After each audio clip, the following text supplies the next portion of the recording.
Bonjour et bienvenue sur Les Alchimistes, le podcast des chercheurs d'or, de ceux qui sont en quête de transformation intérieure en conscience et veulent faire vibrer le monde à une toute autre fréquence. Je suis Laura Cardozo, professeure de yoga et coach, et je t'accompagne dans cette belle aventure. Ensemble, on va explorer des enseignements du développement personnel, de spiritualité et du yoga. Des choses que j'ai expérimentées qui m'ont aidé à cheminer, à trouver du sens, à me sentir à ma place. Merci d'être là et bonne écoute. Dans cet épisode, j'avais envie de vous aider à créer un temps pour vous, pour pouvoir être à l'écoute de votre guidance. C'est une grande thématique de ma vie actuellement puisque c'est aussi une retraite que j'organise. Si vous êtes intéressé par le fait de faire une retraite en ligne à la maison sur ces thématiques-là avec du yoga, du journaling, de la méditation, des temps de discussion, même quelques recettes. Si jamais tout ça vous anime et vous plaît sur cette thématique-là, eh bien, venez voir le site internet et vous pourrez réserver. Ce sera du 30 avril au 2 mai. Bref, ça, c'est les derniers événements en cours. On ne panique pas, tout va bien. C'est justement la thématique ici, c'est comment rester à l'écoute de sa guidance intérieure. Et c'est très très drôle d'ailleurs par rapport à cette retraite parce que lorsque je l'ai lancée notamment, j'étais sûre qu'elle trouverait son public. Pourtant, à ce jour, personne ne l'avait encore prise. Et à ce moment-là, j'étais très calme.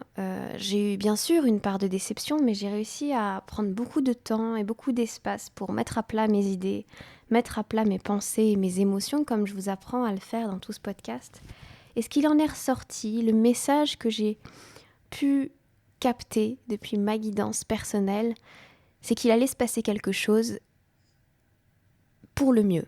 Voilà, je ne savais pas quoi, et je pense que les annonces dernières du gouvernement concernant un 3e confinement sur le territoire français m'ont amené, en tout cas personnellement, à devoir revoir mes plans sur plein de choses personnelles qui potentiellement feraient bouger en fait le temps de la retraite. Donc voilà, ça fait partie des choses où je me suis dit tiens, il y a vraiment quelque chose avec la guidance en ce moment, c'est vraiment installé dans ma vie et c'est important pour moi de vous le transmettre dans la retraite, mais c'est aussi important pour moi de commencer à en parler ici. Qu'est-ce que c'est recevoir une guidance ou qu'est-ce que c'est être à l'écoute de sa guidance intérieure? Pour moi, ça ressemble à... c'est peut-être pas la meilleure image, mais vous savez, quand on est connecté à Disney depuis l'enfance, il y a un petit quelque chose qui revient. Vous savez, écoute ton cœur, etc. Écoute la voix de ton cœur. La guidance intérieure, c'est pas tellement juste le cœur dans le sens écoute tes sentiments, écoute ce qui te fait plaisir et écoute ce qui te fait envie. C'est plutôt écoute la voix la plus sage en toi, écoute la part de toi qui sait, car il y a une part en toi qui sait. Alors pour certains ce sera l'âme, pour d'autres ce seront des choses où on est guidé par des entités par exemple, des anges gardiens. Voilà, tout ça, ça peut venir vous parler. Mais avant de recevoir et d'écouter sa guidance intérieure, et je suis sûre que vous l'avez reçue et entendue à tellement de moments de votre histoire, avant même de pouvoir arriver à cet espace, à ce point-là, il faut bien se rendre compte que dans notre vie du quotidien, je pense qu'on est majoritairement très nombreux à être coupés de cette voix intérieure ou de cette part de nous qui sait. Justement parce que, comme je l'ai expliqué dans ce podcast, on laisse beaucoup de place à notre mental. On laisse énormément de place à nos peurs, à nos angoisses, à nos projections, à notre jalousie, à notre avarice, à notre ignorance. Les bouddhistes parlent même d'un attachement à la souffrance. Nous avons même tellement peur d'être déçus, de souffrir, que finalement, on s'y attache et on prévoit tout à travers cette peur qui, elle, va donner cause à de nombreuses souffrances. Or, il me semble que lorsque nous étions enfants, lorsque nous avions cette sorte d'innocence, cette enfance, on va dire à peu près paisible pour la plupart d'entre nous, parce que je sais que chacun a son histoire, mais dans les temps de l'enfance, nous étions beaucoup plus à l'écoute, je crois, sans vouloir romancer cette étape de notre vie. Il y avait quelque chose de beaucoup plus innocent et de bien plus prêt à expérimenter un calme certainement, une attention à ce qui était en nous finalement. Nous vivions nos émotions à un volume très très fort, que ce soit la joie, que ce soit la tristesse. Et ce sont les autres autour de nous qui la plupart du temps nous ont dit « mais chut, tais-toi, ne pleure pas, ne crie pas comme ça, arrête de rire, c'est pas l'endroit, c'est pas le moment ». Ce sont nos parents, nos figures d'autorité autour de nous qui nous ont appris comment bien se tenir et parfois comment moduler nos émotions, voire même ne plus les écouter. Or, il me semble que les émotions sont aussi une porte pour écouter sa guidance. Une porte de compassion, une porte d'amour. J'en parle énormément des émotions parce que c'est vraiment l'une des choses qui me passionne le plus. Mais bref, aujourd'hui, pour écouter sa guidance, en tant qu'adulte, comment on fait ? Il me semble extrêmement important, de mon point de vue, de créer des espaces. Dans notre vie de tous les jours, il peut y avoir des temps. En fait, non, il n'y a pas des temps. C'est tout le temps la course. On court après tout. On court après le petit à aller chercher à l'école, le travail. On est constamment dans une espèce de frénésie, dans une espèce d'excitation, ou dans une routine qui finalement ne laisse pas place, soit à l'imprévu, ce qui nous déroute et ce qui nous gêne énormément, parce que les imprévus arrivent forcément, ou alors on est dans un temps où on n'a pas le temps, on ne se donne pas le temps. Et ne pas avoir le temps, c'est une des problématiques que je rencontre le plus et que j'entends le plus avec les gens que je coach ou que je côtoie. Oui, mais tu comprends, j'ai pas le temps. Et je peux comprendre qu'à certains moments de notre vie, ce soit effectivement le cas, qu'on ait une journée bien remplie, etc. Mais la plupart du temps, si on ne prend pas le temps pour faire des choses qu'on aime, pour faire des choses qui nous ressourcent ou pour faire des choses qui nous apaisent ou qui nous calment ou pour nous mettre en priorité, alors il est clair que cette voix, on ne l'entendra pas.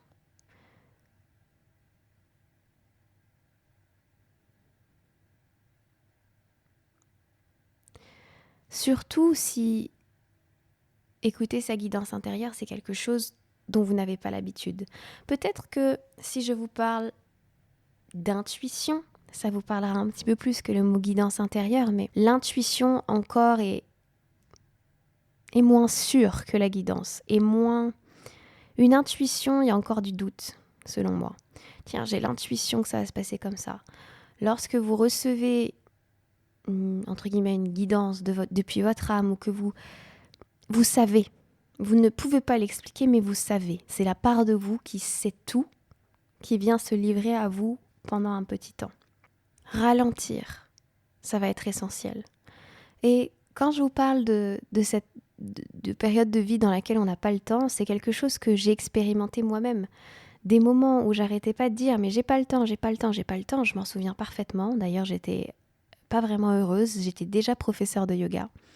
Et à ce moment-là de ma vie, j'ai rencontré le yin yoga, qui est une pratique dans laquelle, oh là là, on prend le temps. On prend le temps d'être avec son mental, on prend le temps d'être face à ses émotions, on prend le temps d'être face à l'inconfort de certaines postures, puisque les postures de yin yoga qui sont spécifiques, elles sont gardées 3 à 6 minutes, parfois plus si c'est vraiment une posture très très douce. Et vous êtes en décontraction musculaire totale, vous allez vraiment dans certaines postures comme... Alors on l'appelle pas comme ça en yin yoga, mais imaginez la pince avant, la pince assise. Et imaginez prendre cette posture pendant 3 minutes, les muscles complètement décontractés. Et heureusement, on a vraiment le droit et c'est encouragé d'utiliser des supports. Ça peut être des bolsters, ça peut être des coussins à mettre sous les fesses, à mettre sous le ventre.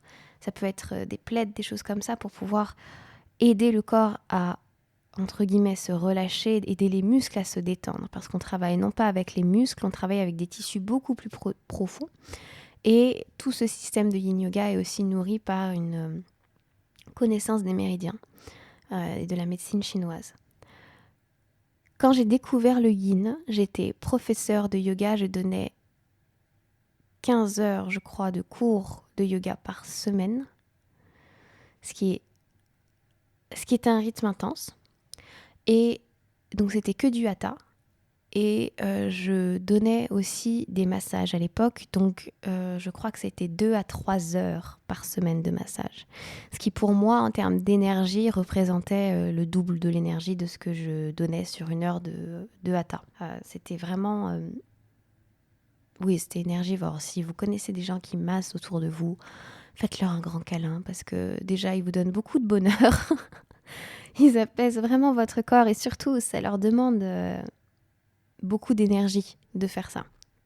Donc vraiment remerciez-les du fond du cœur parce que c'est incroyable comme métier. Mais bref, je m'égare. À ce moment-là, c'était la course. J'étais prête à me blesser. J'étais dans la course après l'argent aussi parce que j'avais beaucoup d'insécurité par rapport à ça. Et j'ai rencontré Lynn et j'ai dû être face à moi-même. La première séance, j'étais en formation pourtant, je l'ai détestée. Genre je me suis dit mais qu'est-ce que je fais là ? J'apprécie pas, ça, c'est trop fort pour moi. Et puis je suis restée. Comment dire, j'ai accepté de ne pas comprendre, de ne pas savoir, et je me suis plongée complètement là-dedans. Après une semaine de pratique pendant laquelle je n'avais fait quasiment que ça, on avait des cours dynamiques le matin, mais le reste de la journée, c'était des cours de yin yoga en formation. Donc à baigner dans cette énergie, j'ai compris que dans ma vie, il fallait que je change quelque chose. Il fallait que j'arrête de remplir mon emploi du temps parce que je me sentais insécure. Il fallait que je donne du temps à mon corps, il fallait que je donne de l'espace à mon corps, à mon âme, pour pouvoir être la meilleure enseignante du monde parce que je sentais que j'étais pas heureuse, mais je comprenais pas pourquoi. Après tout, je l'avais choisi, ce métier de prof de yoga, mais j'étais tellement malheureuse de subir mon métier finalement par peur de ne pas gagner de l'argent. Alors, depuis ce moment de ma vie, depuis 2018 ou 2017, je ne sais plus, j'ai tellement ralenti. Bon, bien sûr, avec le confinement, je donne encore moins de cours, mais je dois donner 3 cours actuellement. Mais mon planning est 3 fois moins rempli puisque je donne en moyenne 5 heures de cours par semaine, 5 à 7 heures au maximum. Je ne donne plus de massage. Et j'ai de l'espace pour pouvoir vous parler.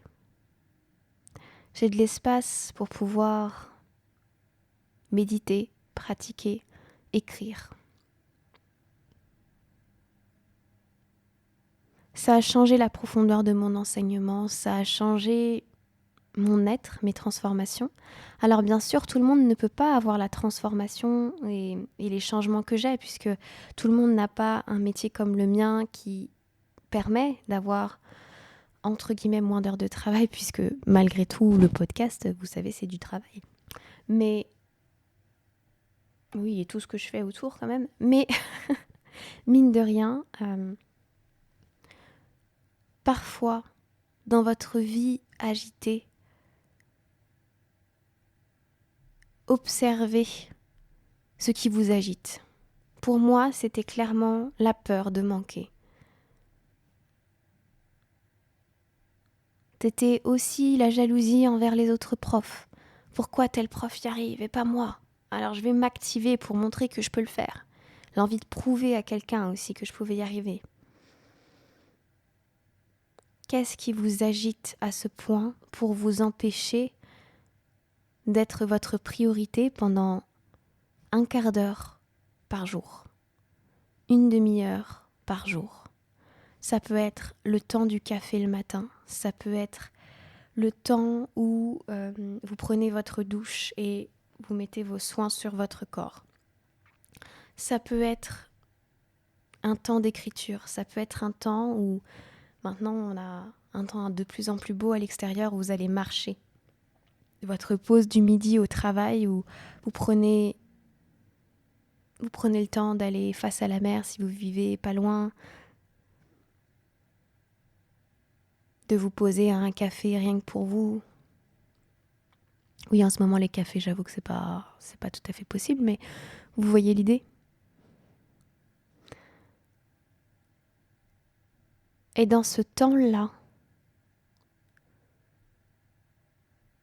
je trouve qu'il est important de faire le point sur là où on en est, sur ce qui se passe en nous, quelles sont nos émotions, et de demander à recevoir cette guidance qui vient de nous.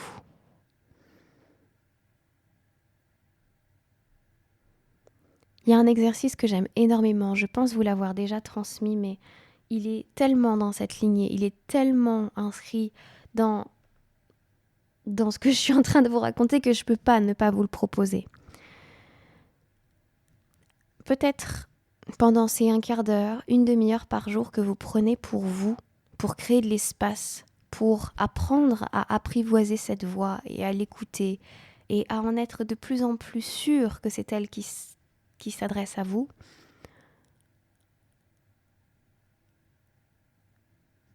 Prenez le temps de l'appeler. Ça peut être par l'écriture, moi c'est l'exercice que je vais vous donner, mais c'est un exercice dans lequel on commence avec un stylo et on écrit avec ce même stylo tout ce qui est à nous, tout ce qu'on porte, toutes les choses qu'on a envie de déposer. Et ensuite on change de stylo et on demande à la voix de notre âme ou à la voix de notre guidance de s'exprimer et de répondre à tout ça.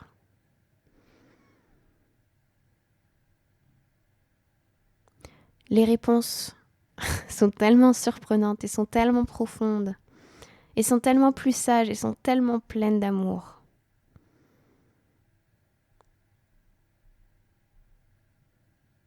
La plupart du temps, cette voix, cette guidance intérieure, elle est incroyable et elle est, tellement présente lorsque quelqu'un s'adresse à vous quand il a besoin d'être rassuré. C'est un des moments dans lesquels on accède à cette sagesse-là, intérieure. Ce que moi j'appelle une part de notre divinité, une part de la part la plus sage et la plus élevée de nous, parce que à ce moment-là, on cherche à élever l'autre aussi, à lui rappeler sa propre sagesse, à lui rappeler sa propre divinité si ça vous parle, à lui rappeler qu'il est, encore une fois si ça vous parle, enfant de la source et qu'il est la source lui-même, pareil si ça vous parle. Et donc dans ces moments-là, si vous vous souvenez des mots qu'on vous a dit, quelqu'un qui vous a rassuré, ou si vous vous souvenez d'un jour où vous avez rassuré quelqu'un et que vous avez trouvé des mots qui venaient d'ailleurs, pourquoi ? Parce que c'est un moment où vous devez être vous-même à ce niveau de conscience, à ce niveau d'intensité et de vibration pour pouvoir rassurer l'autre, dans le fait qu'il est digne, dans le fait qu'il a le droit, dans le fait qu'il est merveilleux, dans le fait qu'il est amour.